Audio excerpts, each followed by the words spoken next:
శ్రీమాత్రే నమ. జయ గురు దత్తాత్రేయ నమ. ఈ వీడియోలో మనం మకర రాశి వారికి ఫిబ్రవరి 9వ తారీఖు నుంచి 15వ తారీఖు మధ్యలో జరగబోయే వార ఫలాలు పరిశీలించినప్పుడు ముఖ్యంగా రాశి అందే రవి బుధ సంచారం. సో ఇది కొంతవరకు వీడి విద్యార్థులకి చాలా బాగా అనుకూలించే విషయం. అలాగే కొత్తగా వ్యాపారం ప్రారంభిద్దాం అనుకున్న వాళ్ళకి కూడా ఇది గొప్ప అవకాశాలని ఇవ్వడం జరుగుతూ ఉంటుంది. ఏదైనా ఒక జాతకం బలంగా ఉండాలంటే, భాగ్యాధిపతి బలంగా ఉండాలంటే మనకు అనుకూలమైన స్థానంలో ఉండాలి. సో ఇప్పుడు ఈ భాగ్యాధిపతిగా ఉన్నటువంటి గ్రహం బుధగ్రహం, అటువంటి బుధుడు రాశి అందే సంచరించడం అంటే రవితో కలిసినప్పుడు అష్టమాధిపతి అయినప్పటికీ కూడా ఏదైనా ఒక యోగం ఏర్పరిచినప్పుడు అష్టమాధిపత్యం కొంతవరకు న్యూట్రల్ అవ్వడం జరుగుతూ ఉంటుంది. సో ఏదైనా ఈ మకర రాశి వారికి రవి అష్టమాధిపత్యంగా అంత పాప ఫలితం ఇవ్వడని శాస్త్రంలో పరాశరుల వారు చెప్పడం జరిగింది. ఈ కారణం వల్ల మరి ఇప్పుడు ఈ యోగ ప్రభావం వల్ల మన శని భగవానుడికి రవి శత్రువు అయినప్పటికీ కూడా ఇప్పుడు అష్టమాధిపతిగా కాకుండా ఈ బుధాదిత్య యోగ ప్రభావం వల్ల మనం తీసుకోవడం వల్ల అయితే కొన్ని అడ్డంకులు తప్పవు. ఏదైనా ప్రయత్నపూర్వక అన్నటువంటి ఫలితం రావడం జరుగుతూ ఉంటుంది. అంటే ఏదైతే ఉన్నత విద్యలో ప్రవేశిద్దాం అనుకున్న విద్యార్థులకు అనుకూలంగా ఉంటుంది. అలాగే ఏదన్నా విదేశంలో కానీ దూర ప్రాంతంలో కానీ కొత్తగా జీవితాన్ని ప్రారంభిద్దాం అనుకున్న వాళ్ళకి ఈ గ్రహస్థితి అనుకూలించడం జరుగుతుంది. అంటే కొంతవరకు అదృష్టం కలుగుతుంది. సో ఈ విధంగా రవి ఉండడం వల్ల జాతకుడు కొంత ఉత్సాహంతో, సమర్థవంతంగా, సామర్థ్యంతో ఎదుర్కోవడం జరుగుతూ ఉంటుంది పరిస్థితుల్ని. ఆ కారణం వల్ల మరి అత్యంత ఉత్సాహంతో కొత్త ప్రయత్నాలు ప్రారంభించడానికి ఈ గ్రహస్థితి అనుకూలంగా ఉంది. అయితే ఇంచుమించుగా 11వ తారీఖున ఈ బుధుడు భాగ్యాధిపతిగా ధనస్థానంలోకి చేరడం జరుగుతూ ఉంటుంది. ఒక విధంగా కుటుంబంలో శుభకార్యాలు, కుటుంబ విషయాల మీద శ్రద్ధ పెట్టడం, కుటుంబంలో ఉన్నటువంటి సమస్యల్ని పరిష్కరించడం, అలాగే అదృష్టవశాత్తు పెద్దవారి ద్వారానో గురువుల అనుగ్రహంతోనో కుటుంబానికి కావలసినవి అంటే అది విద్య, ఏదన్నా వివాహమా, శుభకార్యమా, ధనమా, వస్తువుల ఏదన్నా సమకూరే అవకాశం ఉంటుంది. ఈ బుధగ్రహ ప్రభావం వల్ల శనితో కలిసి ఉండడం వల్ల ఏంటంటే జాతకుడు అదనపు ఆదాయం కొరకు చేసే ప్రయత్నాలు ఫలిస్తాయి. కొత్త వ్యవహారాలు మొదలెట్టచ్చు, కొత్తగా వ్యాపారం చేయొచ్చు, లేదంటే కుటుంబం చేస్తున్నటువంటి వ్యాపారాన్ని వృద్ధి చేసే ప్రయత్నం కూడా జరుగుతుంది.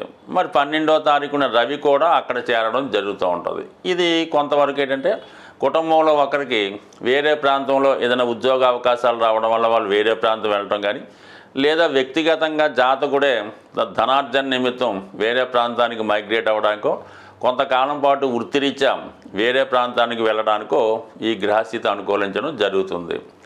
ఇక ముఖ్యంగా మనకి శుక్రుడు దశమాధిపతిగా శుక్రుడు తృతీయ స్థాన సంచారం ఉచ్చులో ఉండడం జరిగింది. అంటే బ్రహ్మాండంగా మరి వృత్తిలో నేమ్ అండ్ ఫేమ్ పెరుగుతుంది. ముఖ్యంగా వృత్తిలో మీ సహ ఉద్యోగుల యొక్క సహకారంతో చాలా కొత్త విషయాలు తెలుసుకుంటారు, వృత్తిలో బాగా రాణించగలుగుతూ ఉంటారు.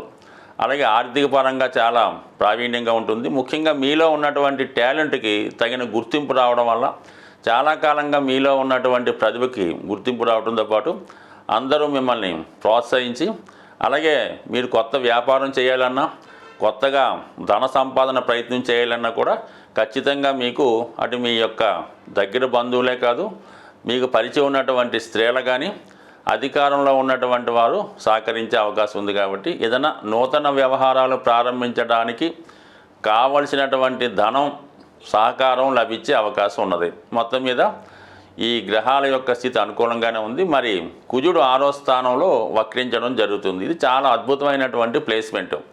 అటు కోర్టులో ఏ విధమైన సమస్యలున్నా, పోలీస్ స్టేషన్లో లావాదేవీలున్నా, స్థిరాస్తి సంబంధించిన విషయాల్లో అన్నదమ్ముల మధ్య కానీ, దాయాదుల మధ్య కానీ, లేదంటే మీ స్థలాన్నో మీ యొక్క భూమునో ఆస్తినో ఎవరైనా కబ్జా చేసి వాడు ఏమైనా ఇబ్బంది పెడుతున్నా ఈ సమయంలో మరి అటువంటి ఇబ్బందుల నుంచి బయటపడి వాళ్ళకి ఏమైనా మీరు ధనం చెల్లించవలసి ఉంటే ఆ ధనాన్ని చెల్లించి మీ ఆస్తి మీరు స్వాధీనం పరచుకోవడం జరుగుతుంది. ఉద్యోగపరంగా ఉన్నటువంటి సమస్యలు కూడా చాలా వరకు సాల్వ్ అయ్యే అవకాశం ఉన్నది. ఒక విధంగా 6వ స్థానంలో ఉన్నటువంటి కుజుడు శత్రువులపై విజయాన్ని శత్రువులపై విజయం లభిస్తుంది. వ్యయభావాన్ని చూడటం వల్ల రుణాలు తీర్చే ప్రయత్నం చేస్తారు. రాశి యొక్క దృష్టి వల్ల ఆరోగ్యాన్ని పెంచుకునే ప్రయత్నం జరుగుతూ ఉంటుంది. ఓవరాల్గా మరి ఈ రాశి వారికి గురువు కూడా పంచమ స్థానంలో ఉండడం వల్ల పూర్వపుణ్య ప్రభావం వల్ల పిల్లల విషయంలో శుభవార్త వినే అవకాశం ఉంది. సాధారణంగా ఈ గోచారాన్ని, రాసుల్ని, నక్షత్రాల్ని, గ్రహాల్ని ఫాలో అవుతున్న వారికి ఖచ్చితంగా వాటి ప్రభావాన్ని మంచి కానీ చెడు కానీ ఇవ్వడం జరుగుతూ ఉంటుంది. అంటే నమ్మిన వాళ్ళకి నమ్మినంత. ఏదైనా ఆ గ్రహానికి సంబంధించినటువంటి పరిహారం చేసుకునేటప్పుడు ముఖ్యంగా ఇప్పుడు ఈ మాఘమాసం అన్నది ఏంటంటే మీకు ఎటువంటి ఫలితాన్నైనా చాలా శీఘ్రంగా తొందరగా ఇవ్వడం జరుగుతూ ఉంటుంది. ముఖ్యంగా ఈ నెలలో ఎక్కువగా ఎవరైతే చాలా ఆర్థికపరమైనటువంటి ఇబ్బందుల్లో ఎదుర్కోవడం జరుగుతున్నది అనుకున్న వాళ్ళకి అంటే బాగా ఫైనాన్షియల్ స్ట్రెస్ ఉంటుంది. ఏ పని చేద్దామన్నా ముందుకు వెళ్ళలేకపోతూ ఉంటారు. అటువంటి వాళ్ళకి ఏంటంటే ఒక గొప్ప రెమెడీ మీరు ఏం చేస్తారంటే ఏదైనా ఒక 3 సంఖ్య వచ్చే విధంగా ఒక 3 కేజీల 300 గ్రాముల లేదంటే 3 పిడికెళ్ళ అటుకులు తీసుకోవాల్సి ఉంటుంది. అంటే మామూలుగా ఈ పేపర్ అటుకులు అవి కాకుండా మరి పూర్వకాలంలో ఉన్నటువంటి అటుకులు ఒక 3 సంఖ్య వచ్చే విధంగా 300 గ్రాములు తీసుకోండి. దాంట్లో ఒక 100 గ్రాములు బెల్లాన్ని పొడిగా చేసి కలిపి అంటే ఏదైనా ప్రసాదంగా తయారు చేసి ఏదైనా విష్ణుమూర్తి సంబంధించిన ఆలయంలో వెంకటేశ్వర స్వామి టెంపుల్ అన్నా విష్ణుమూర్తి సంబంధించిన టెంపుల్లో నైవేద్యంగా సమర్పించి అక్కడ ఉన్నటువంటి భక్తులకి పంచిపెట్టడం వల్ల చాలా శీఘ్రంగా ఇమీడియట్గా మీకు రావాల్సినటువంటి ధనం రావడం కానీ దాని ఫలితం మీరు అనుభవంలోకి రావడం జరుగుతూ ఉంటుంది. అంటే మీరు ఎట్టి పరిస్థితుల్లో కూడా ఫస్ట్ టైం చేయడం వల్ల పెద్దగా ఫలితం కనబడకపోతే మళ్ళా ఒక వారం గ్యాప్ ఇచ్చి మళ్ళా చేయడం వల్ల కూడా ఫలితం రావడం జరుగుతుంది. ఇంకా మూడోసారి చేసే పని లేకుండానే రావడం జరుగుతూ ఉంటుంది. ఇది ముఖ్యంగా మీరు బుధవారం రోజు కానీ శనివారం రోజు కానీ చేసే ప్రయత్నం చేయండి. ఖచ్చితమైన ఫలితం పొందుతూ ఉంటారు. అలాగే ఏదైనా అమ్మవారి ఆలయంలో కనకదుర్గ కానీ ఏ అమ్మవారి టెంపుల్లో అయినా పర్లేదు ఒక శుక్రవారం రోజు ఒక 9 తమలపాకులు తీసుకోండి. 9 తమలపాకులు కలిపి ఆ తమలపాకులతో పాటుగా ఒక దానిమ్మ ఫలం మంచి రౌండ్గా ఉన్నది, ఎటువంటి మచ్చలు లేనిది, చాలా మంచి ఫ్రూట్ఫుల్గా ఉన్నదాన్ని అమ్మవారి ఆలయంలో తమలపాకులతో కలిపి శుక్రవారం కానీ మంగళవారం కానీ ఇచ్చి మీ మనసులో కోరుకోవడం వల్ల కూడా మరి తొందరగా మీకు సంపద చేకూరే అవకాశం ఉన్నది.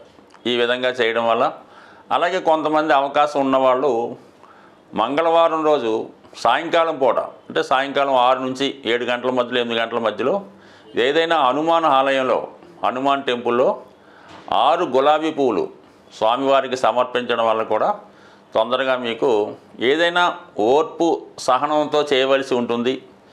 ఏ పరిహారం అయినా ఒకే సమయంలో నమ్మకంతో చేయవలసి ఉంటుంది. ఈ పరిహారానికి ఉపయోగించే వస్తువులు కూడా చాలా నీట్గా శుభ్రంగా ఉండాలన్నమాట. ఇప్పుడు తమలపాకులు తీసుకుందాం అనుకుందాం, అవి ఏమాత్రం చిరిగిపోకుండా పుచ్చిపోకుండా జాగ్రత్తగా ఉండవలసి ఉంటుంది. నమ్మకంతో చేయడం వల్ల ఇప్పుడు చెప్పినటువంటి రెమెడీలన్నీ కూడా నాకుగా నేను చెప్పినవి కాకుండా చాలా కాలంగా పెద్దవాళ్ళు చెప్పినవి స్వయంగా చాలామంది పాటించి దానివల్ల ఫలితం పొందినవి కూడా ఉన్నాయి. కాబట్టి చిన్న రెమెడీ ఒకసారి ఆచరించి చూడండి. కష్టాల నుంచి ఇబ్బందుల నుంచి బయటపడే ప్రయత్నం చేయండి. స్వస్తి.